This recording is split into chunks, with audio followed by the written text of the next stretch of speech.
விண்ணுலகில் இருக்கின்ற எங்கள் தந்தையே, உமது பெயர் தூயது என போற்ற பெறுக. உமது ஆட்சி வருக.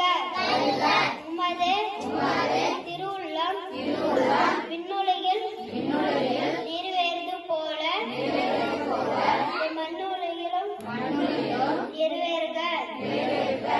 எங்களுக்கு அன்றாட உணவை இன்று எங்களுக்கு தாரும்.